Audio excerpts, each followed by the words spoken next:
नमस्कार। जय हिंद साथियों, मैं अभिषेक मिश्रा आज आप सभी लोगों का हमारे दृढ़ संकल्प पर बहुत-बहुत स्वागत करता हूँ। आज मैं आप सभी लोगों के लिए क्लास 7 की एनसीईआरटी हिस्ट्री का चैप्टर नंबर 6 लेकर के आया हूँ। आज के इस चैप्टर का नाम है नगर व्यापारी और शिल्पी जन। ये चैप्टर पूरी तरीके से मध्यकालीन भारत के इतिहास पर आधारित है और इस चैप्टर में हमको जो भी जानकारी मिलेगी वो मध्यकालीन भारत में जो नगर हुआ करते थे उनके विषय में, इसके बाद में मध्यकालीन भारत में किस प्रकार से व्यापार बढ़ा था और व्यापार कैसा हुआ करता था इसके विषय में, इसके बाद में जो मध्यकालीन भारत में शिल्प व्यवस्था थी अर्थात शिल्पी जनों के विषय में हमको जानकारियां देखने को मिलेंगी।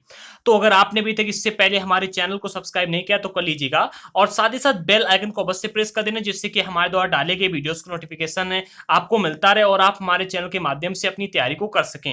ये जो हम आपके लिए कोर्स लेकर के आए हैं ये एनसीईआरटी का स्पेशल कोर्स है। एनसीईआरटी के स्पेशल कोर्स में हम आपको एनसीईआरटी को स्पेशल तरीके से पढ़ा रहे हैं। चलिए शुरू करते हैं। तो आज के इस चैप्टर का नाम है चैप्टर नंबर 6 नगर व्यापारी और शिल्पी जन। तो सबसे पहले हम डिस्कस कर लेते हैं नगरों के विषय में कि प्राचीन मध्यकालीन भारत में नगर किस प्रकार से और कितने तरीके के हुआ करते थे। अगर आप मध्यकालीन काल की बात करोगे तो मध्यकाल में कई तरह के नगरों के उदाहरण को देखने को मिलते हैं, जिनमें अगर आप सबसे पहले बात करोगे तो सबसे पहले आते हैं नगर मंदिर नगर, फिर एक प्रशासनिक केंद्र, एक वाणिज्यिक शहर और एक पत्तन नगर। और कई तरह के मतलब नगर हुआ करते थे अथवा किसी अन्य प्रकार का शहर हुआ करते थे। ठीक है। और अगर आप बात करोगे कि ये क्या सभी व्यवस्थाएं एक ही शहर में नहीं मिलती, तो ऐसे भी केंद्र थे जहां पर सभी व्यवस्थाएं एक ही जगह पर मिलती थी। वस्तुतः कई नगर तो एक प्रशासनिक नगर तथा मंदिर नगर होने के साथ साथ वाणिज्यिक क्रियाकलापों और शिल्प उत्पादन में भी के केंद्र भी थे। अर्थात देखिएगा, जो नगर हुआ करते थे कई नगर ऐसे थे जिनमें सिर्फ आपको एक ही व्यवस्था देखने को मिलेगी, अर्थात कोई मंदिर नगर था, कोई प्रशासनिक केंद्र था, कोई वाणिज्यिक शहर था, कोई पत्तन नगर था।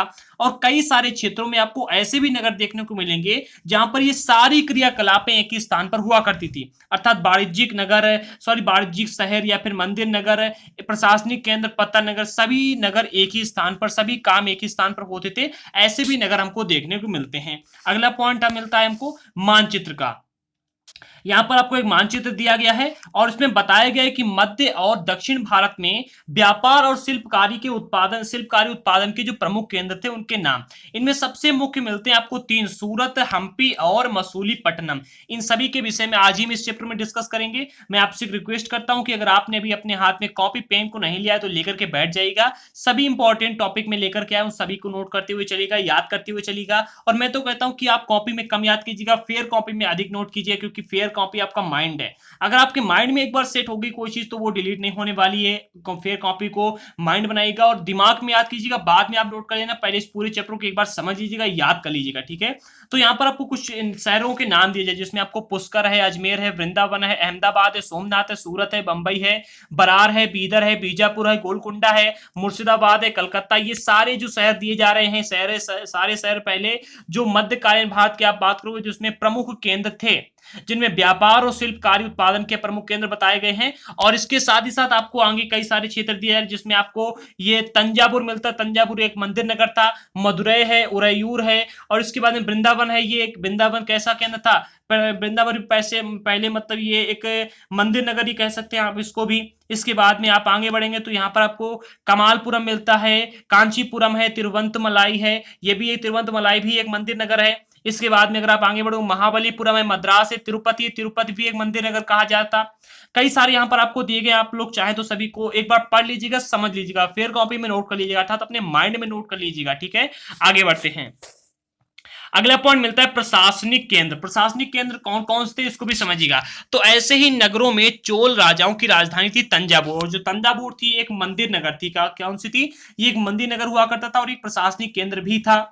और वर्ष में 12 महीने बहने वाली नदी जिसका नाम था कावेरी नदी, इस सुंदर नगर के पास से बहती थी। और आपको इतना तो पता ही है कि जो मध्यकाल में फिर प्राचीन भारत में जो नगर बसाए गए थे वो अधिकतर नगर नदियों के पास में ही बसाए गए थे।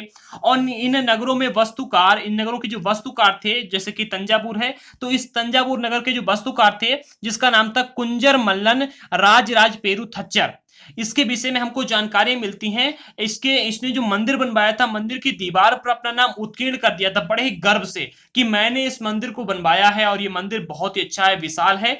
इस वजह से उसने उस मंदिर पर अपना नाम उत्कीर्ण कर दिया था। इसी बेस पर हमको पता चलता है कि इस मंदिर का मतलब वास्तुकार कौन था, और ये मंदिर तंजावुर में स्थित है। बताया जाता है कि मंदिर के भीतर एक विशाल शिवलिंग स्थापित है और नगर में अनेक मंडप हैं। जो मंडप यहाँ पर दिए गए, जो नगर में अनेक मंडप बने हुए हैं, वहां पर राजा लोग मंडपों में बैठ करके दरबार लगाते थे और यहाँ पर दरबार लगाकर कई सारे फैसले लिया करते थे। पहले आप लोगों ने देखा होगा जो राजा हुआ करते थे वही सारे फैसले लिया करते थे, ठीक है। कौन मतलब यहाँ पर दोषी है, कौन अपराधी है, इस प्रकार के फैसले राजा के हाथ में होते थे। हर प्रकार का न्याय भी राजा ही करता था। राजा के पास में पहले बहुत सारे काम हुआ करते थे, ठीक है। आगे बढ़ते हैं। अगला पॉइंट मिलता है मंदिर नगर और तीर्थ केंद्र, इसको भी समझिएगा। तो तंजावुर एक मंदिर नगर का उदाहरण भी है, नगर का भी उदाहरण है, मैंने अभी आपको बताया, और ये प्रशासनिक केंद्र का भी उदाहरण है। तंजावुर जो है ना, ये एक मंदिर नगर भी है और प्रशासनिक केंद्र भी है, मैंने अभी आपको बताया है। शासन विभिन्न देवी देवताओं के प्रति, अपने जो शासक हुआ करते थे, राजा लोग हुआ करते थे, वो अपने आराध्य देवी देवताओं के प्रति, विभिन्न देवी देवताओं के प्रति अपने भक्ति भाव को दर्शाने के लिए मंदिर बनवाया करते थे। और मंदिर किस प्रकार से बनवाते थे, कैसे बनवाते थे, इसके विषय मैंने आपको चैप्टर नंबर 5 में फुल डिटेल में समझाया, एक्सप्लेन किया। अगर आपने अभी तक उसको नहीं देखा तो देख सकते हैं। और वे जो मंदिर बनवाया करते थे, मंदिरों को भूमि दान में दिया करते थे, धन अनुदान में दिया करते थे। और जो भूमि और दान हुआ करते थे, इसकी आय से धार्मिक अनुष्ठान होते थे और विधि विधान से संपन्न भी किया जाते थे, जो भी धार्मिक अनुष्ठान हुआ करते थे। और एक बात यहां पर और याद रखिएगा कि जो ये दान दिया जाता था, ये केवल राजाओं के द्वारा ही नहीं दिया जाता, बल्कि वहां पर जो दर्शनार्थी आते थे, दर्शनार्थी भी दान दक्षिणा दिया करते थे।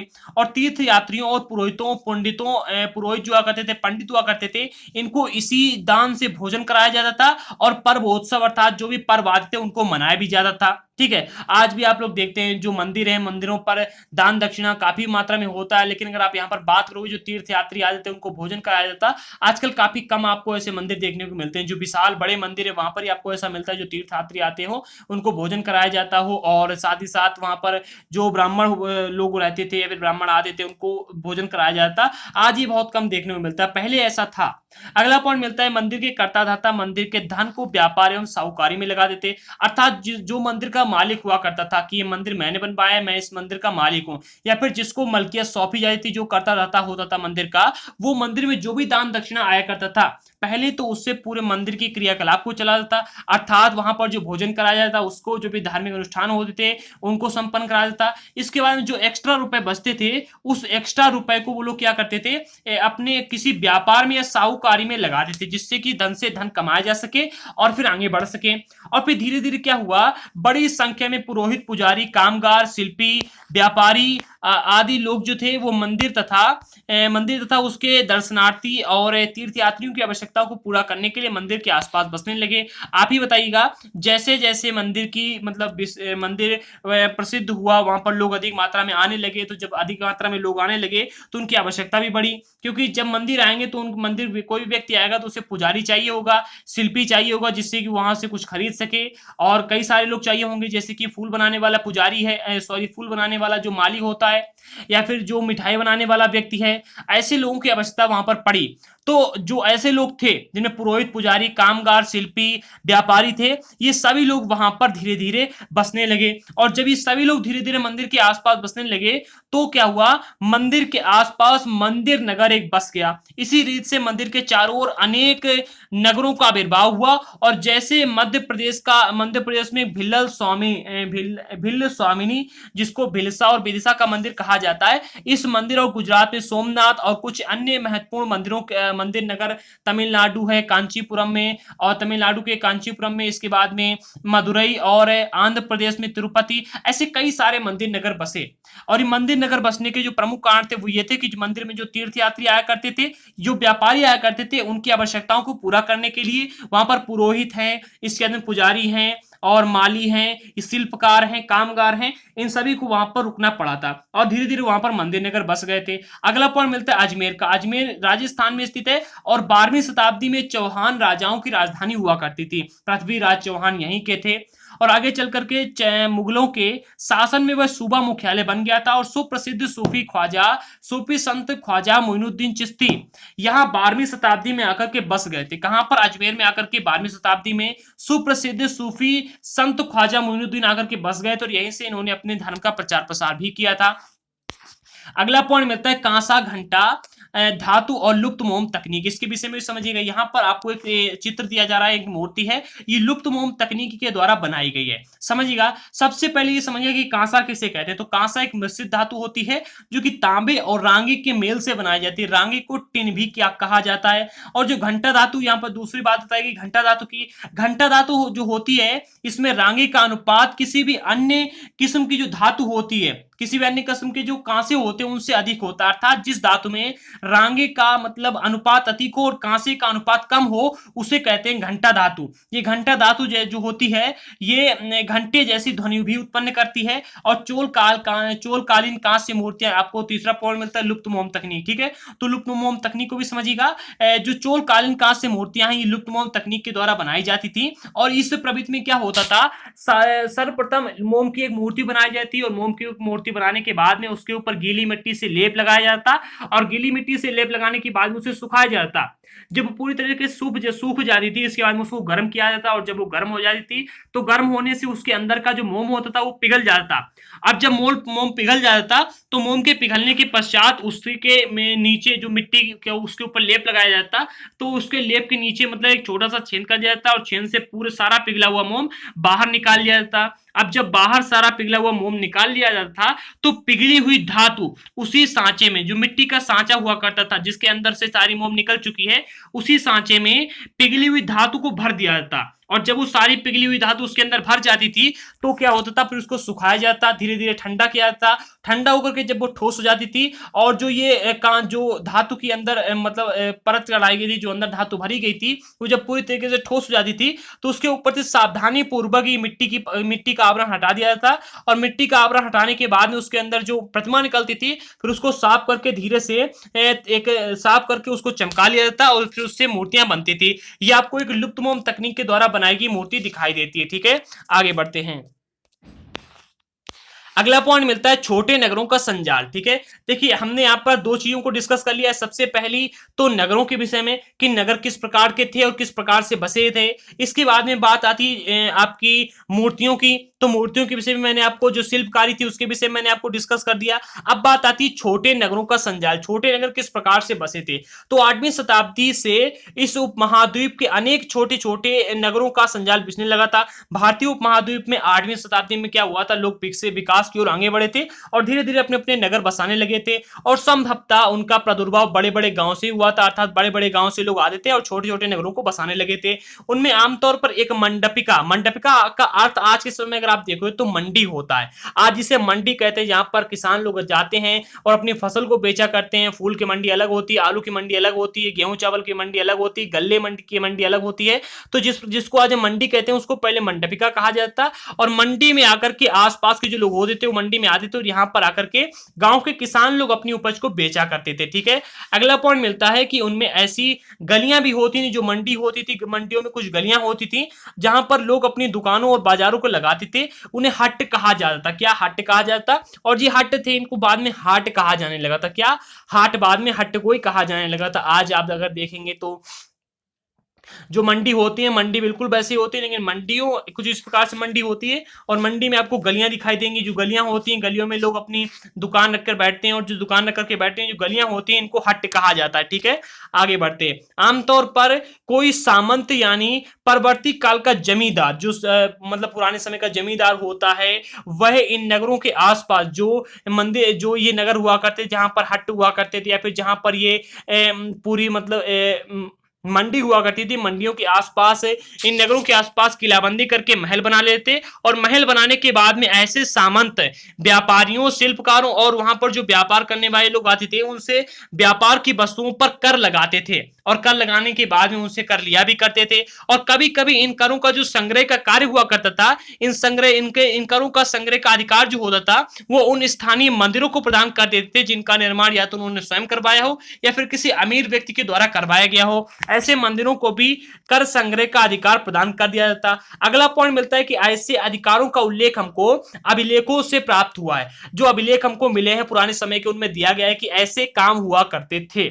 ऐसे सभी कामों का अभिलेख हमको जो ऐसे अधिकार है उनका उल्लेख हमको अभिलेखों से प्राप्त हुआ जो कि आज पाए गए हैं। अगला पॉइंट मिलता है बाजारों पर कर। जो बाजार हुआ करते थे उनमें किस प्रकार से कर लगा था, इसको भी समझिएगा। तो यह राजस्थान से प्राप्त एक 10वीं शताब्दी के अभिलेख का सारांश है, जिसमें वे शुल्क दिए गए थे जो मंदिर प्राधिकारियों द्वारा वस्तुओं के रूप में वसूल किए जाते थे। मतलब जो मंदिर प्राधिकारी हुआ करते थे उनके द्वारा जो वस्तुओं के रूप में कर वसूले जाते थे उनको यहाँ पर दिया गया है। शक्कर है, गुड़ है, रंग है, धागा है, रुई है, नारियल है, नमक है, सुपारी है, मक्खन है, तिल है और तेल है, तिल के तेल, इनके और कपड़े, इन पर कर लगाए जाते थे। और इनके अलावा व्यापारियों तथा धातु की चीजें बनाने वाले जो और जो बेचने वाले लोग होते थे, जो इन्हें मंडियों में धातु की चीजें बेचने आते थे, जो व्यापारी हुआ करते थे, जो आसवक होते थे, तेल, पशुचारे और अनाज के बोरे पर भी कर लगाया जाता। मतलब यहाँ पर जो भी क्रियाकलाप होती थी उन पर कर लगाया जाता और इनमें से कुछ कर तो वस्तु के रूप में और कुछ अन्य नकद वसूला जाता था। ठीक है, आगे बढ़ते हैं।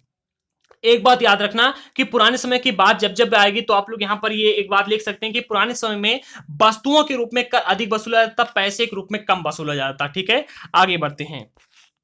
अगला पॉइंट मिलता है बड़े और छोटे व्यापारी। इन व्यापारियों में अंतर क्या होता था, समझिएगा। तो चूंकि व्यापारियों को अनेक राज्यों तथा जंगलों से होकर गुजरना पड़ता था, इसलिए जो व्यापारी हुआ करते थे आमतौर पर काफिले बनाकर की यात्रा किया करते थे। अर्थात एक साथ कई सारे व्यापारी काफिला बनाते थे और काफिला बनाकर की यात्रा किया करते थे। अब काफिला बनाकर की यात्रा इसलिए किया करते थे क्योंकि ये काफी लंबी लंबी दूरी तक यात्रा करते थे और काफी महंगा व्यापार किया करते थे। अगर इतना महंगा व्यापार करेंगे और इनकी सुरक्षा के लिए इनके पास में काफिला नहीं होगा तो इनको रास्ते में लूट लिया जाएगा। और जो ये काफिला हुआ करता था, ये जो पूरा संघ हुआ करता था, इसको व्यापार संघ कहा जाता है, व्यापार संघ या फिर आप इसको गिल्ड भी कह सकते हैं। अगला पॉइंट मिलता है दक्षिण भारत में 8वीं शताब्दी और उसके परवर्ती काल में अनेक ऐसे संघ बने हुए हैं। इनमें सबसे प्रसिद्ध संघ था मणिग्रामम और नाना देशी। ये दो सबसे प्रसिद्ध संघ हैं उस समय के। और ये व्यापार संघ प्रायद्वीप के भीतर और दक्षिण पूर्व एशिया तथा चीन के साथ साथ दूर तक व्यापार किया करते थे। मतलब ये काफी लंबी व्यापार किया करते थे, बड़े व्यापारी थे। इसके बाद में इनके अलावा चेटियार और मारवाड़ी ओसवाल जैसे समुदाय भी थे, जो कि आगे चल करके देश के प्रधान व्यापारी समूह बन गए थे। गुजराती व्यापारियों में हिंदू, बनिया, मुस्लिम, बोरा दोनों समुदाय शामिल थे। यहां पर आपको सबसे समझने वाली बात यह कि जो ये व्यापारी हुआ करते थे इनमें सबसे प्रमुख कौन कौन थे, मणिग्रामम, इसके बाद में नाना देशी, चेटियार, मारवाड़ी, ओसवाल, ये कुछ व्यापारी समूह थे या फिर कह सकते व्यापारी संघ थे। और व्यापारी लोग अपना संघ बनाकर के इसलिए चला करते थे क्योंकि इनको रास्ते में खतरा ना हो। ठीक है, इसके बाद में अगर आप बात करोगे आगे तो आगे आपको मिलते हैं गुजराती व्यापारियों में हिंदू बनिया थे, मुस्लिम बोरा थे और ये दोनों समुदाय के लोग शामिल हुआ करते थे जो गुजराती व्यापारी थे इनमें।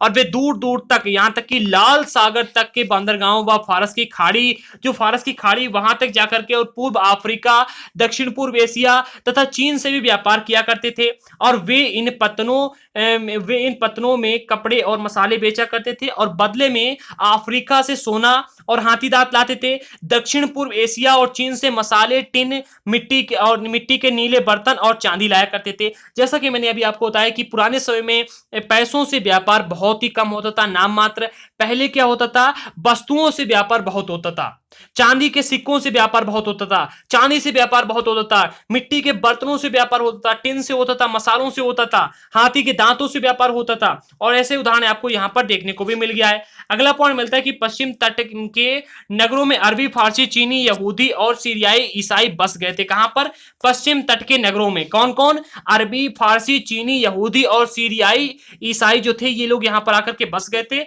और उष्णकटिबंधीय जलवायु में उगाए जाने वाले जो मसाले थे वो यूरोपीय व्यंजन के महत्वपूर्ण अंग बन गए थे और भारतीय सूती कपड़ा भी बहुत ही लुभावना होता था। यहां पर बताने वाली बात यह कि जैसे ही भारत का जो मसाले थे जिनमें काली मिर्च है, दालचीनी है, जायफल है, सौंठ है, ये उष्णकटिबंधीय जलवायु में उगाए जाते थे। और ये जैसे ही मसाले यूरोप में पहुंचे तो यूरोप के लोगों को ये पसंद आए और वहां के भोजन में एक बहुत ही महत्वपूर्ण अंग बन गए थे ये। और भारतीय सूती कपड़ा जो था ये भी विदेशों में काफी प्रचलित था। आप लोग देख सकते हैं, उसके उदाहरण आपको आगे देखने को भी मिलेंगे क्लास 8 के एनसीईआरटी में।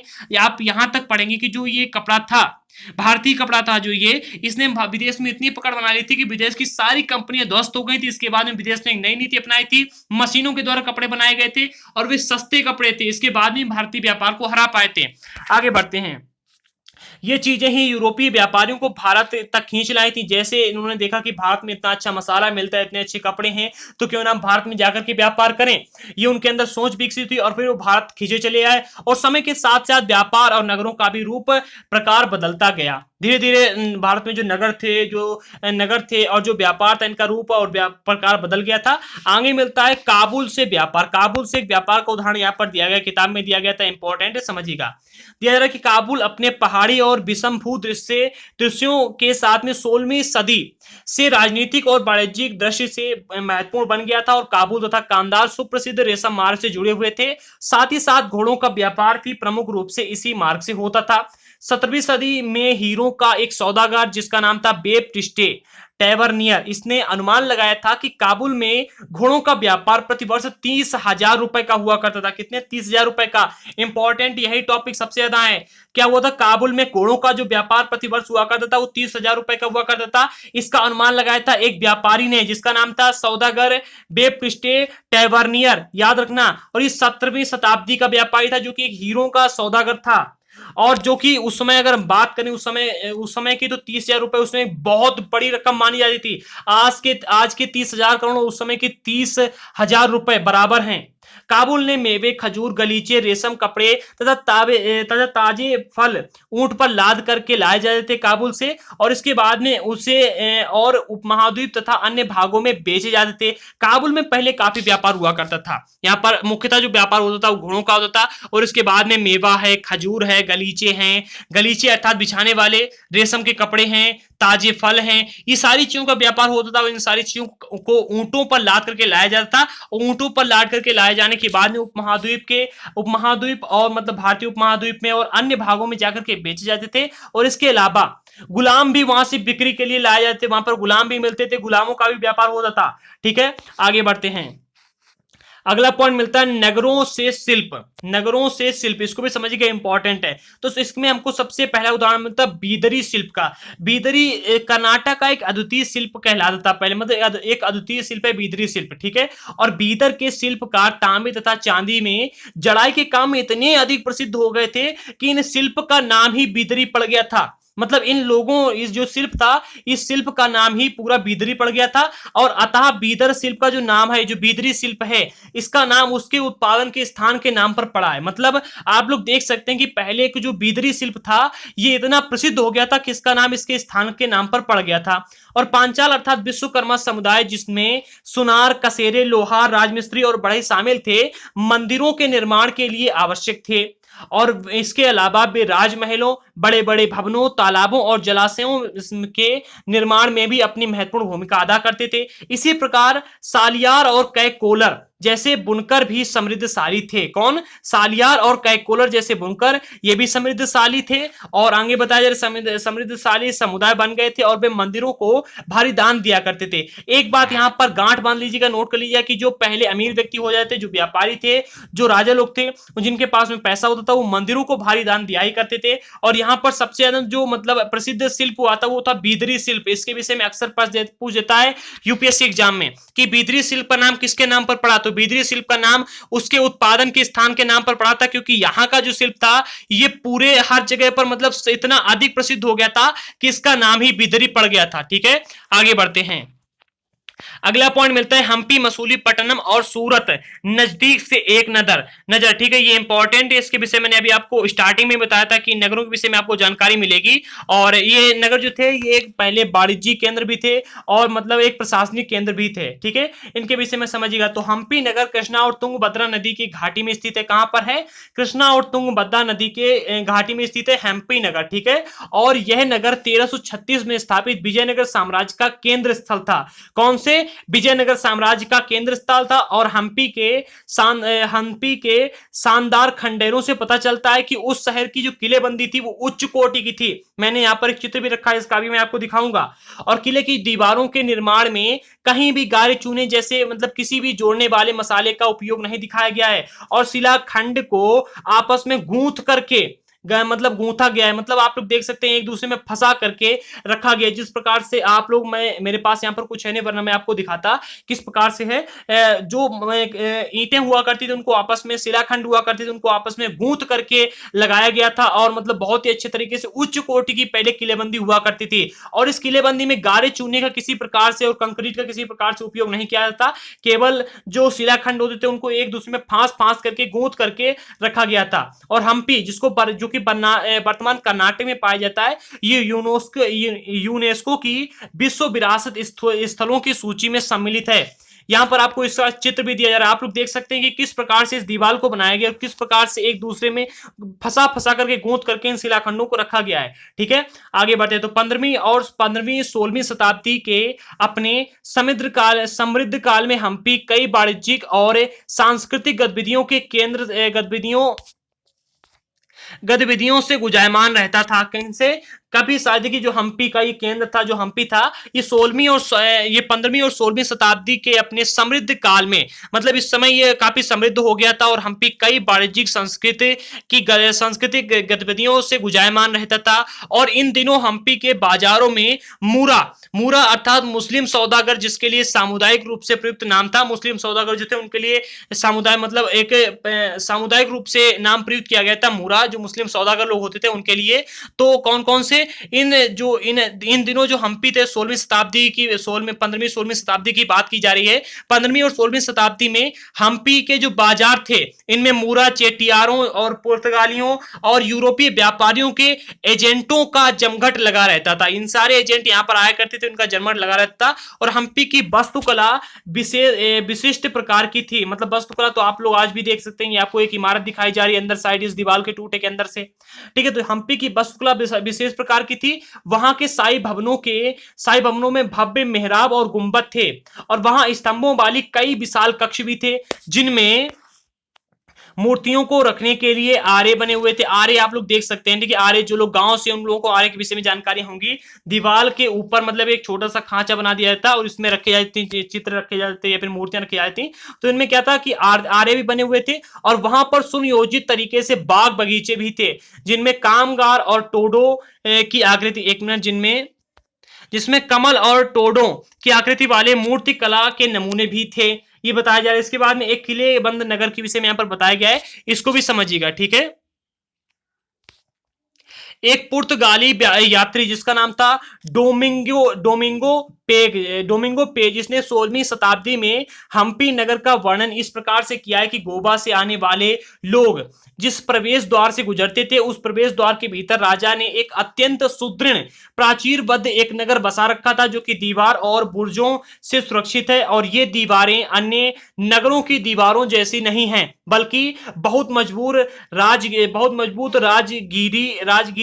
राजगिरी का ऐसा नमूना है, जो कि अन्य भागों में बहुत ही कम देखने को मिलता है। और उसके भीतर उसी रीति से बनाए गए भवनों की अत्यंत सुंदर कतारें हैं, जिनकी छतें सपाट चपटी हुई हैं। अगर आप बात करोगे वास्तुकला की, तो वास्तुकला के विषय मैंने आपको क्लास 6 के एनसीईआरटी में भी बताया है। जो चंद्रगुप्त मौर्य था, चंद्रगुप्त मौर्य के शासन काल में इसका जो राज दरबार था, उसकी वास्तुकला ऐसी थी कि वहां के उसके यहाँ के जो लेखक थे उन्होंने बताया है कि ऐसी वास्तुकला पूरे विश्व में कहीं भी नहीं थी। अगर आप आज की बात करोगे तो आज आपको विदेशों में ज्यादा अच्छी वास्तुकला मिलती है, बल्कि भारत में इतनी अच्छी देखने को नहीं मिलती है, क्योंकि भारत में पहले क्या था, पहले राजा लोगों का शासन चलता था, घूसखोरी बहुत ही कम थी, नाम मात्र थी।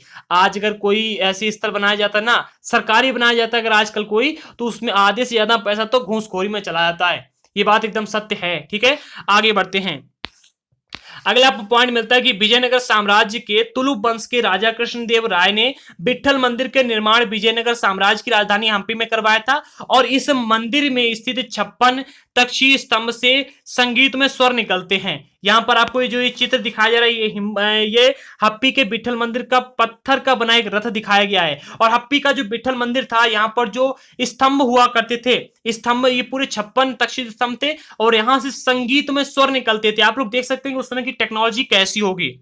ठीक है, आगे बढ़ते हैं। अगला पॉइंट मिलता है कि विजयनगर काल में ही बना विरूपाक्ष मंदिर हम्पी में अवस्थित है। कहां पर विरूपाक्ष मंदिर हम्पी में अवस्थित है, याद कर लीजिए का इंपॉर्टेंट है, पूछ देता है कि विरूपाक्ष मंदिर कहां पर अवस्थित है, जो कि विजयनगर काल में बना था, ये हम्पी में अवस्थित है। और मंदिर सांस्कृतिक गतिविधियों के केंद्र होते थे और देवदासियां जो होती थी वहां की, वो विरूपाक्ष मंदिर के अनेक स्तंभों वाले विशाल कक्षों में देव प्रतिमा राजा तथा प्रजाजनों के समक्ष नृत्य किया करती थी। कौन? देवदासियां। ठीक है, अगला पॉइंट मिलता है कि महानवमी पर्व, जो कि आज दक्षिण में नवमी पर्व के कहलाता है, नवरात्रि पर्व कहलाता है, आज दक्षिण में पहले से महानवमी पर्व कहा जाता। उन दिनों हम्पी में एक अत्यंत महत्वपूर्ण पर्व मनाया जाता है, ये सबसे महत्वपूर्ण पर्व होता था। और इस पर्व के अवसर पर मतलब जो पुरातत्वविदों ने बताया है, पुरातत्वविदों ने उस महानवमी मंच को खोज निकाला जहां पर राजा और जो अतिथि थे, राजा अपने अतिथियों का स्वागत किया करते थे, सत्कार किया करते थे, और जो उनके अधीनस्थ थे, व्यापारी थे, उनसे नजराने और उपहार लिया करते थे। ये महानवमी पर्व के अवसर पर किया जाता। जो राजा थे वो अपने अतिथियों का स्वागत सत्कार किया करते थे और मतलब नजराने उपहार जो उनके अधीनस्थ व्यापारी थे उनसे लिया करते थे। ठीक है, अगला पॉइंट मिलता है कि दक्षिण भारत के सभी मुस्लिम राज्यों ने विजयनगर के खिलाफ एक संघ बना करके 1565 में तालीकोटा के युद्ध, जिसको राक्षस तगड़ी का युद्ध भी कहा गया है, तो तालीकोटा के युद्ध में विजयनगर के शासक राम राय को पकड़ करके उसकी हत्या कर दी थी और विजयनगर को लूट करके ध्वस्त कर दिया था। अब भैया जब सभी लोग एक होकर के एक पर मतलब प्रहार करेंगे तो उसे तो टूटना ही है, और ऐसा यहां भी हुआ था। अगर एक एक करके युद्ध करते तो उनको जवाब मिलता। यहां पर क्या हुआ था, जितने मुस्लिम राज्य थे उन सभी मुस्लिम राज्यों ने मिलकर के विजयनगर साम्राज्य के खिलाफ में एक संघ बनाया था 1565 में, और इसके बाद में तालीकोटा का युद्ध में विजयनगर साम्राज्य के शासक जिसका नाम था राम राय, इसको पकड़ करके उसकी हत्या कर दी थी और विजयनगर साम्राज्य को लूट करके पूरी तरीके से ध्वस्त कर दिया था। और इस संघ में गोलकुंडा, बीजापुर, अहमदनगर और बीदर के शासक थे। कहां कहां के थे? गोलकुंडा, बीजापुर, अहमदनगर और बीदर के शासक थे। ठीक है, अगला पॉइंट मिलता है सूरत पश्चिम का प्रवेश द्वार। ठीक है, सूरत जो है ये पश्चिम का प्रवेश द्वार कहा जाता है, और सूरत मुगल काल में कैम्बे, कैम्बे अर्थात आज का जिसे हम लोग खंबात कहते हैं उसको पहले कैम्बे कहा जाता। तो सूरत मुगल काल में कैम्बे और कुछ समय बाद में अहमदाबाद के साथ साथ गुजरात में पश्चिम व्यापार का वाणिज्यिक केंद्र बन गया था। क्या? सूरत। ठीक है, अगला पॉइंट मिलता है कि सूरत को मक्का का प्रशस्त द्वार भी कहा जाता, क्योंकि बहुत से यात्री मक्का जाने के लिए जहाज से यहीं से रवाना हुआ करते थे। कहां से? ये सूरत से। ठीक है, अगला पॉइंट मिलता है कि 17वीं शताब्दी में वहां पुर्तगालियों, डचों और अंग्रेजों ने कारखाने एवं माल गोदाम थे। किनके? पुर्तगालियों के, डचों के और अंग्रेजों के। और इसके बाद में अंग्रेजी इतिहासकार जिसका नाम था ओबिंगटन, इसने 1689 में सूरत बंदरगाह का वर्णन करते हुए लिखा है कि किसी भी एक वक्त भिन्न भिन्न देश के औसतन 100 जहाज इस बंदरगाह पर लंगर डाले हुए खड़े देखे जा सकते थे। मतलब इतनी बड़ी बात कह दी कि आप किसी भी वक्त चले जाइएगा, सूरत का जो बंदरगाह था यहां पर आपको विदेशी जहाज, कम से कम 100 विदेशी जहाज लंगर डाले हुए यहां पर खड़े हुए देखने को मिलेंगे। इतना पहले भारतीय व्यापार मतलब प्रसिद्ध था। अगर आप देखें तो पूरे विश्व में सबसे ज्यादा व्यापार भारत से ही हुआ करता था, क्योंकि यहां पर सबसे अच्छे मसाले मिलते थे और सबसे अच्छे यहां पर आपको कपड़े भी देखने को मिलते थे। ठीक है, इसी के साथ में हम आगे बढ़ते हैं। अगला पॉइंट मिलता है कि हम्पी के वस्त्र अपने सुनहरे गोटा किनारियों, जिसको आजकल आप लोग नहीं कहते हैं लेस लगा दी। ठीक है, जो आसपास लगाई थी लेस टाइप की, जिसको पहले जरी कहा जाता, जरी के लिए प्रसिद्ध थे, और उनके लिए पश्चिम एशिया, अफ्रीका और यूरोपीय बाजार भी उपलब्ध थे। मतलब यूरोप में ये बाजार करते थे, पश्चिम एशिया में करते थे, अफ्रीका में करते थे। किनके? जो सूरत का एक वस्त्र था सुनहरे गोटे वाला, जिसको सुनहरे गोटे किनारियों वाला वस्त्र था, इसका व्यापार यहाँ पर किया जाता था। और इसके बाद में सूरत से जारी की गई हुंडियों को दूर दूर तक मिस्र में काहिरा, इराक में बसरा और बेल्जियम में एंटवर्प के बाजारों में मान्यता प्राप्त थी। कहां पर? एंटवर्प के बाजारों में, बेल्जियम में, इराक में और बसरा में, और मिस्र के काहिरा में। किनको? सूरत से जो हुंडी मतलब की गई थी, सूरत से जारी की गई जो हुंडियां थी, हुंडियां क्या थी? तो हुंडी एक ऐसा दस्तावेज होता था जिसमें एक व्यक्ति द्वारा जमा कराई गई राशि या फिर रकम दर्ज की जाती थी, और हुंडी को कहीं भी अन्यत्र प्रस्तुत करके जमा राशि प्राप्त की जा सकती थी। और वाणिज्यिक केंद्र किसे कहते? तो वाणिज्यिक केंद्र एक ऐसा स्थान होता था जहां पर विभिन्न उत्पादन केंद्रों से आने वाला माल खरीदा और बेचा जाता है, अर्थात जहां पर आप लोग कह सकते हैं मार्केट। ठीक है, अगला पॉइंट मिलता है किंतु 17वीं शताब्दी के अंतिम वर्षों में सूरत का भी अधः पतन हो गया। अधःपतन प्रारंभ हो गया। इसके कई कारण थे। मुगल साम्राज्य के पतन के कारण बाजारों तथा उत्पादकता की हानि हुई और पुर्तगाल द्वारा समुद्री मार्गों पर नियंत्रण और बंबई वर्तमान मुंबई कहा जाता है, जिसको बंबई से प्रतिस्पर्धा, जहां पर 1668 में ईस्ट इंडिया कंपनी ने अपना मुख्यालय स्थापित कर लिया था। मतलब धीरे धीरे विदेशी लोग यहाँ पर आए और यहाँ पर व्यापार करना शुरू कर दिया। उन लोगों ने यहाँ पर अपनी कंपनियां डाल दी थी और सूरत की जो पतन हुआ था, इसका प्रमुख कारण यही था कि वहां पर मुगल साम्राज्य का पतन हो गया था। उत्पादन में मतलब उत्पादन में कमी आ गई थी और बाजारों में भी कमी आ गई थी। इसके बाद में पुर्तगालियों द्वारा समुद्री मार्गों पर नियंत्रण बना लिया गया था, जिससे कि यहाँ से व्यापार करने के लिए बहुत कम जा पाते थे और लोग भी बहुत कम आ पाते थे। ठीक है। और बंबई, जिसको आजकल हम लोग मुंबई कहते हैं, यहाँ से प्रतिस्पर्धा भी शुरू हो गई थी, क्योंकि यहाँ पर 1668 में अंग्रेजों की ईस्ट इंडिया कंपनी ने अपना मुख्यालय स्थापित कर लिया था। और अगर आज की बात की जाए तो आज सूरत एक महत्वपूर्ण वाणिज्यिक केंद्र है। ठीक है। अगला पॉइंट मिलता है जोखिम भरा दौर, मसूलीपट्टनम के लिए चुनौती। ठीक है, इसको भी समझिएगा। तो मसूलीपट्टनम या मछलीपट्टनम नगर कृष्णा नदी के डेल्टा पर स्थित है। कहां पर? कृष्णा नदी के डेल्टा पर स्थित है। और 17वीं सदी में हम भिन्न भिन्न प्रकार की गतिविधियों के केंद्र था। एक मिनट, ये जो मसूलीपट्टनम था, ये 17वीं शताब्दी में कई प्रकार की गतिविधियों का केंद्र भी था। और मसूलीपट्टनम को आप मछलीपट्टनम भी कह सकते हैं। मतलब मसूलीपट्टनम या फिर मछलीपट्टनम नगर कृष्णा नदी के डेल्टा पर स्थित था और ये 17वीं शताब्दी में कई प्रकार की गतिविधियों का केंद्र भी था। और हॉलैंड एवं इंग्लैंड दोनों देशों की ईस्ट इंडिया कंपनी ने मसूलीपट्टनम पर नियंत्रण प्राप्त करने के लिए कई सारे प्रयास किए थे, क्योंकि तब तक ये आंध्र तट का सबसे महत्वपूर्ण पतन बन गया था। जी, आंध्र तट का सबसे महत्वपूर्ण पतन बन गया था। इसीलिए जो हॉलैंड की कंपनियां थी और जो इंग्लैंड की कंपनियां थी, इन लोगों ने यहां पर अपना अधिकार जमाने के लिए काफी सारे प्रयास किए थे। ठीक है। अगला पॉइंट मिलता है मछुआरों का एक गरीब नगर। समझिएगा, इंपॉर्टेंट है या नहीं है, आप लोग पढ़ करके ही पता लगा पाएंगे। अंग्रेजी ईस्ट इंडिया कंपनी के एक गुमास्ते विलियम मेथवर्ड ने 1620 में इन शब्दों में मसूलीपट्टनम का वर्णन किया। यहाँ पर मसूलीपट्टनम का वर्णन किया गया किसके द्वारा? गुमास्ते विलियम मेथवर्ड द्वारा। ठीक है, समझिएगा। यह गोलकुंडा का मुख्य पत्तन है, जहां पर परम पूज्य ईस्ट इंडिया कंपनी अपना एजेंट रखती है। और यह एक छोटा नगर है पर घना बसा हुआ है, बिना किसी चार दीवारी के और खराब तरीके से बना हुआ है। मतलब कि यहाँ पर कोई चार दीवारी नहीं थी और ये खराब तरीके से बना हुआ था। और ना ही ये अच्छी जगह पर स्थित है। इसके सभी जल स्रोत खारे पानी के हैं। और पहले यह एक गरीब मछुआरा नगर था। मतलब पहले वहां पर गरीब मछुआरे रहा करते थे और आगे चल करके जहां पर जहाजों के लिए लंगर डालने की सुविधा हो गई थी, इससे व्यापारी लोग यहां पर रहने, और चूंकि हमारे तथा हॉलैंड के निवासी यहां इस तट पर आते जाते रहते थे, यह उनके लिए निवास की व्यवस्था करता था। मतलब यहाँ पर ये नगर कुछ अच्छा नहीं था। यहाँ पर मछुआरे रहा करते थे, पहले गरीब मछुआरे रहा करते थे जो कि मछलियों को पकड़ा करते थे। और यहाँ पर धीरे धीरे ये लंगर डालने के लिए, जहाजों के लंगर डालने के लिए मतलब सुविधा का केंद्र बन गया। फिर यहाँ पर धीरे धीरे जो व्यापारी आया करते थे, उनके लिए जो यहाँ पर रहने वाले लोग थे, मछुआरे थे, वो उनके लिए व्यवस्था किया करते, जो कि वो लोग यहाँ पर निवास कर सके। और फिर धीरे धीरे इसका नाम हमको दिखाई देने लगा था। ठीक है।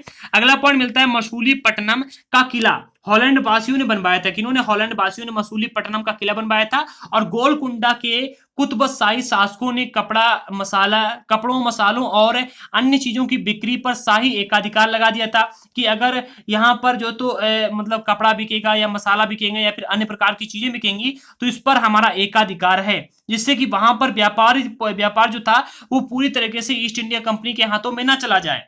फिर क्या हुआ था? जब मुसलमानों ने गोलकुंडा पर अपनी शक्ति बढ़ा ली थी, तो उसके प्रतिनिधि सूबेदार मीर जुमाल ने, जो कि स्वयं एक सौदागर था, उसने हॉलैंड वासियों और अंग्रेजों इन दोनों को आपस में भिड़ाना शुरू कर दिया था। और 1686-87 में अंग्रेजों ने गोलकुंडा को मुगल साम्राज्य में मिला लिया था। और इसी कारण से कंपनी अन्य विकल्पों को तलाशने लगी थी। और कंपनी की नई नीति के अंतर्गत केवल इतना ही पर्याप्त नहीं था। ठीक है। देखिए, कंपनी हमारे यहाँ पर आई थी व्यापार करने के लिए और अधिक से अधिक धन कमाने के लिए। और कोई व्यक्ति अगर कहीं व्यापार करने जाता है तो वो अधिक से अधिक धन कमाने का प्रयास करता है। और इसके लिए जब यहाँ पर अधिक से अधिक धन कमाने लगी थी और व्यापार पर अपना अधिकार जमाने लगी थी, तो जो कुतुबशाही शासक थे उन्होंने इन चीजों पर अपना एकाधिकार प्राप्त कर लिया। किस पर? कपड़ों पर, मसालों पर और अन्य बिक्री वाली चीजों पर। जब ऐसा हो गया तो ईस्ट इंडिया कंपनी के हाथों से ये मतलब चला गया। और जब चला गया तो मुगल जो इसके बाद में जो मुसलमानों ने गोलकुंडा पर भी अपनी शक्ति को बढ़ा लिया था। और वहां की जो सूबेदार थे जिसका नाम था मीर जुमाल, इसने क्या किया, इसने हॉलैंड वासियों और जो अंग्रेज थे इनको आपस में बढ़ाना शुरू कर दिया। फिर 1646 से 87 के बीच में औरंगजेब ने गोलकुंडा को मुगल साम्राज्य में मिला लिया था और इन कारण कंपनी अन्य विकल्पों को तलाशने लगी थी और कंपनी की जो नई नीति थी जिसके अंतर्गत केवल इतना ही पर्याप्त नहीं था कि पत्तन भीतरी प्रदेश के उत्पादन केंद्र के साथ साथ संबंध बनाए रखें, बल्कि कंपनी के नए केंद्र एक साथ राजनीतिक, प्रशासनिक तथा वाणिज्यिक भूमिका भी अदा करें, यह भी उनकी नीति में शामिल था। मतलब यहां पर कंपनी आई थी वाणिज्यिक भूमिका भी अदा करनी है, राजनीतिक और प्रशासनिक इन क्षेत्रों में भी अपना योगदान देना है। ठीक है, जब कंपनी के व्यापारी बंबई, कोलकाता और मद्रास चले गए क्योंकि यहां पर इनकी दाल नहीं गली, तब क्या हुआ, मसूलीपट्टनम अपनी व्यापार और समृद्धि दोनों खो बैठा था क्योंकि इनका जो प्रमुख तौर से व्यापार था वो कंपनी के ऊपर भी निर्भर था। ठीक है, अब नए नए नगर और व्यापारी यहां से निकल के आते हैं क्योंकि यहां से अंग्रेज चले गए थे। अब 16वीं और 17वीं शताब्दी में यूरोप के देश व्यापारिक उद्देश्य से मसाले और कपड़ों की तलाश में लगे हुए थे जो कि यूरोप और पश्चिमी एशिया दोनों जगह लोकप्रिय हो गए थे और अंग्रेजों, हॉलैंड वासियों और फ्रांसीसियों ने पूर्व में अपनी वाणिज्यिक गतिविधियों का विस्तार करने के लिए अपनी ईस्ट इंडिया कंपनी को बनाया था। किन्होंने, अंग्रेजों ने, हॉलैंड वासियों ने और फ्रांसीसियों ने अपनी वाणिज्यिक गतिविधियों का व्यापार मतलब विस्तार करने के लिए एक ईस्ट इंडिया कंपनी को बनाया था। ठीक है, फिर क्या हुआ था, प्रारंभ में मुल्ला अब्दुल गफूर और बीरजी बोरा ने कुछ बड़े भारतीय जो व्यापारी थे, इन लोगों ने इन ईस्ट इंडिया कंपनी के साथ में होड़ लगाई थी, इनके पास में बड़े बड़े जहाज थे, इनका मुकाबला किया था, किंतु यूरोपीय व्यापारियों के पास में यूरोपीय कंपनियों ने समुद्र पर व्यापार का अपना नियंत्रण स्थापित कर लिया था। ठीक है, कि वो समुद्र पर अपना पूरा व्यापार करेंगे, समुद्र पर अपना पूरा मतलब व्यापार का नियंत्रण स्थापित कर लिया था और अपनी नौ शक्ति का प्रयोग किया था और भारतीय व्यापारियों को अपने एजेंटों के रूप में काम करने के लिए मजबूर कर दिया था क्योंकि उनके पास में नौ शक्ति थी। ठीक है, आगे बढ़ते हैं। अंततः अंग्रेज उपमहाद्वीप में सर्वाधिक सफल वाणिज्यिक और राजनीतिक शक्ति के रूप में उभर करके सामने आए थे। कौन? अंग्रेज। ठीक है, आगे पॉइंट मिलता है कि वस्त्रों जैसी वस्तुओं की मांग में तेजी आने लगी थी। आधिकारिक लोगों ने कताई, बुनाई, धुलाई, रंगाई आदि का धंधा अपना लिया था। इससे इन शिल्पों का बहुत विस्तार हुआ था। देखिए, जैसे जैसे अंग्रेजों ने यहाँ पर अपनी स्थिति जमा ली थी, अंग्रेज जैसे यहाँ पर अपने एक राजनीतिक, वाणिज्यिक रूप से सफलता को लेकर के ऊपर के सामने आए थे, वैसे वैसे क्या हुआ था, यहाँ पर धीरे धीरे जो आधिकारिक लोग थे वो कताई, बुनाई, धुलाई, रंगाई आदि का धंधा उन्होंने अपने अपना लिया था और इससे इन शिल्पों का बहुत अधिक मतलब विस्तार भी हुआ था। किंतु इस काल में शिल्पकारों की स्वतंत्रता घटने लगी थी क्योंकि शिल्पी जन जो थे वो पेशगी की प्रणाली पर काम करते थे, अर्थात जिसका अर्थ था कि उन्होंने जिन यूरोपीय एजेंटों से पहले ही पेशगी ले ली थी अर्थात ठेका ले लिया था, उनके लिए ही उन्हें काम करना पड़ता था, अर्थात इनको ठेका दिया जाता था कि आपको इतना काम करना होगा और ऐसा काम करना होगा। इसके लिए ये बिल्कुल वैसा ही काम करने लगे थे, ये किसी नए प्रकार का काम नहीं कर सकते थे, अपना अलग व्यापार नहीं कर सकते थे, इसीलिए इनका क्या हुआ, पतन होने लगा। धीरे धीरे से इनका जो स्वतंत्रता थी वो घटने लगी थी। अब बुनकरों को अपना कपड़ा, बुनाई के नमूने, बगीचे बेचने का स्वतंत्रता नहीं थी क्योंकि ये लोग ठेके पर काम करने लगे थे। ठीक है, और उन्हें तो कंपनी के एजेंटों द्वारा निर्धारित डिजाइन के कपड़े उन्हीं की मांग के अनुसार बनाने पड़ते थे, मतलब जैसा कंपनी कहती थी वैसा इनको करना पड़ता था।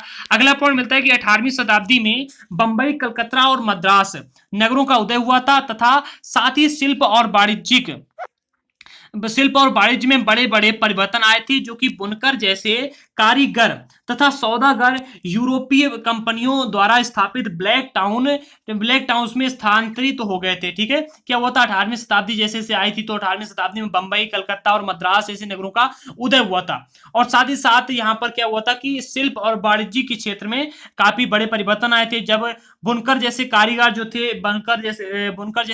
जो थे और जो सौदागर थे वो यूरोपीय कंपनियों द्वारा स्थापित ब्लैक टाउन में स्थानांतरित हो गए थे और ब्लैक यानी कि देसी व्यापारियों और शिल्पकारों को ब्लैक टाउन्स में सीमित कर दिया गया था। देखिए ब्लैक टाउन में सीमित कर दिया गया था, एक ब्लैक टाउन यानी एक तरह का मतलब छोटा सा नगर बसाया गया था, उसमें सीमित कर दिया गया था। और जबकि गोरे लोग जो थे, ब्लैक कार्ड मतलब अपने देसी लोगों के लिए रखा गया था, ठीक है। और जो गोरे लोग थे वो मद्रास में फोर्ट सेंट जॉर्ज और कलकत्ता में फोर्ट सेंट विलियम में जाकर के शानदार कोठियों में आकर के अपना आवास बनाए थे, वहां पर ये लोग बसने लगे थे। आगे जो भी हुआ था, आज के चैप्टर में इतना था, ठीक है। इसके बाद में आपको वास्को डी गामा के विषय में जानकारी मिलेगी। जो अगला चैप्टर मिलेगा उसके उसमें आपको जो जहां तक के इतिहास को भी हमने डिस्कस किया, इसके आगे का इतिहास आपको देखने को मिलेगा। अब जो चैप्टर में अन्यत्र दिया गया था उसको भी समझ लीजिएगा, ठीक है। वास्को डी गामा और क्रिस्टोफर कोलंबस जिन्होंने अपने भारत में आने की यात्राएं की थी और इन्होंने भारत में आने के लिए यात्राओं मतलब मार्गों की खोज की थी, उनके विषय में बताया गया। ये आपको वास्को डी गामा दिया गया। वास्को डी गामा का चित्र आप लोग देख सकते हैं कि पहले कितना मतलब हैवी शरीर था इसका, ठीक है। आगे बढ़ते सबसे पहला पॉइंट इसमें मिलता है कि पुर्तगाली नाविक जिसका नाम था वास्को डी गामा अटलांटिक महासागर के साथ साथ यात्रा करते हुए केप ऑफ गुड होप से निकल करके हिंद महासागर को पार करके भारत में पहुंचा था। और उसे अपनी पहली यात्रा को पूरा करने में 1 वर्ष से भी अधिक समय लगा था। कितना? 1 वर्ष से भी अधिक समय लगा था। और वह 1498 में कालीकट पहुंचा था और अपने वर्ष पुर्तगाल की राजधानी मतलब जैसे यहां पर 1498 में कालीकट पहुंचा था, इसके अगले ही वर्ष पुर्तगाल की राजधानी लिस्बन लौट गया था, ठीक है। अब जब इसने खोज की थी भारत की, तो इसके बाद में इस समुद्री यात्रा के दौरान उसने 4 जहाज लेकर के आया था और 4 जहाज में से केवल 2 जहाजों को सुरक्षित ले जा पाया था। और इसके साथ ही साथ इसने पूरे 170 यात्रियों को अपने साथ में लेकर के आया था और 170 यात्रियों में से केवल 54 यात्री ही जीवित बचे थे। और इन प्रत्यक्ष खतरों के बावजूद जो मार्ग खोजा गया था वह अत्यंत लाभकारी सिद्ध हुआ था। और इसके बाद में उससे क्या अत्यंत लाभकारी सिद्ध हुआ था। उसके बाद में अंग्रेज हॉलैंड और फ्रांसीसी नाविक ने भी उनका अनुसरण करना प्रारंभ कर दिया था और इसके बाद उन्होंने व्यापार करना भी शुरू कर दिया था। ये था वास्को डी गामा के द्वारा खोजा गया राज्य मतलब मार्ग। दूसरा था क्रिस्टोफर कोलंबस के द्वारा, ठीक है। तो क्रिस्टोफर कोलंबस ने भारत पहुंचने के लिए मार्ग खोजने के लिए अटलांटिक महासागर को पार करते पश्चिम की ओर से यात्रा करने का निश्चय किया था। उसका सोचना था कि चूंकि पृथ्वी गोल है, कैसी पृथ्वी गोल है, इसलिए वह पश्चिम की ओर से अगर यात्रा प्रारंभ करता है, पश्चिम की ओर से भारत पहुंच सकता है, ठीक है। मतलब पश्चिम की ओर से भारत पहुंच सकता है। वह 1492 में वेस्ट इंडीज के तट पर पहुंचा था और इसीलिए वेस्ट इंडीज का नाम इसी भ्रांति के कारण पड़ा था, ठीक है। वेस्ट इंडीज का नाम जो वेस्ट इंडीज पड़ा है, वेस्ट इंडीज पड़ा है, ये इसी भ्रांति के कारण इसका नाम पड़ा था। और उसके पीछे स्पेन और पुर्तगाल के नाविकों ने और विजेता भी वहां आते रहे थे और उन्होंने मध्य और दक्षिण अमेरिका के बड़े बड़े भागों को भी अपने कब्जों में कर लिया था। और अक्सर उन प्रदेशों की पहले वाली जो बस्तियां थी उनको नष्ट कर दिया गया था, ठीक है। तो हमारे आज के इस चैप्टर में इतने इंपॉर्टेंट टॉपिक थे। पूरे चैप्टर का एनालिसिस आपके सामने है जो भी था। आप लोगों से रिक्वेस्ट है कि सभी टॉपिक्स को नोट करते चलिएगा, कमेंट कीजिएगा और समझता प्रयास करेंगे आज इसका चैप्टर नंबर 7 में आपको प्रोवाइड करा दें। और काफी लेट हो चुका है, अब लेट नहीं होगा, मैं वादा करता हूं कि अब लेट नहीं होगा। और पर डे वीडियोस आएंगे, आप लोग देखिएगा, लाइक कीजिएगा, शेयर कीजिएगा, कमेंट करके बताइएगा कि वीडियोस कैसे लगे। और याद रखना कि हम लास्ट में 100 लोगों को चुनेंगे जिनको फ्री में एनसीईआरटी के नोट्स प्रोवाइड कराएंगे। तो आप लोग डेली कमेंट करते रहेगा, पूरे वीडियोस को देखिएगा। और अगर वीडियो में किसी प्रकार का कोई भी एड आता है तो प्लीज उसको स्किप ना किया करें, देख लिया करें। इससे आपका थोड़ा बहुत माइंड बहलेगा और मतलब एक जगह कंसंट्रेट तो रहेगा ही रहेगा। और मिलते हैं अगली वीडियो के साथ में, तब तक के लिए जय हिंद दोस्तों।